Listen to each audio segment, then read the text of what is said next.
Mathieu est éducateur spécialisé à Albi, dans le Tarn. Allez, Mathieu, bonjour. Oui, bonjour. Bonjour. Mathieu, qu'allez-vous faire dimanche? D'abord, vous avez voté Jean-Luc Mélenchon au premier tour, hein? Oui, c'est ça. Bon.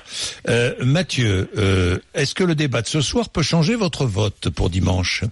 J'attends du débat des confirmations, en fait. Vous attendez des confirmations, c'est-à-dire? Oui. Disons que je m'apprêtais, comme beaucoup de gens, à voter Emmanuel Macron, par un souci républicain qu'on nous vend.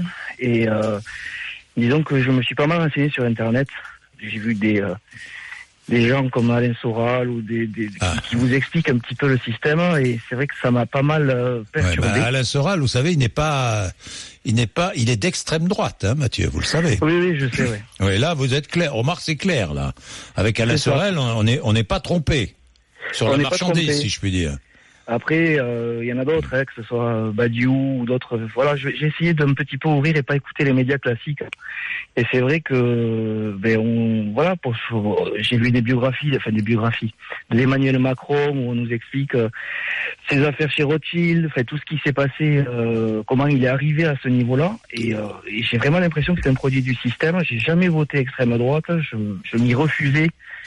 Et j'ai des gros doutes. Et donc c'est vrai que le débat de ce soir va me confirmer sa stature et si vraiment je ressens tout ce complot et tout ce qu'on dit autour de lui, quoi. Parce que vous pensez qu'on est dans un complot, Mathieu? De plus en plus. Alain Soral réussit son coup, hein. Je vous le dis tout de suite, hein. Oui, complotiste. Les complotistes, vous savez, Mathieu. C'est pas le seul. Non, vous avez raison. Les complotistes, non, sont nombreux. Divers et variés.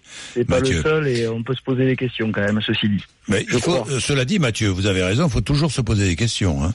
Puis méfiez-vous quand même d'Internet, hein, je vous le dis tout de suite. Mais enfin, parce que je veux bien que vous n'aimiez pas les médias dits traditionnels. Mais enfin, les médias dits traditionnels, d'ailleurs, c'est la raison pour laquelle certains veulent maintenant les chasser de leurs meetings ou les chasser, parce qu'évidemment la vérité fait peur et que lorsque les régimes autoritaires s'installent, la première chose qu'ils font, c'est quoi? C'est museler la presse. Ça, il faut bien le savoir. Et ça, il faut bien connaître le danger.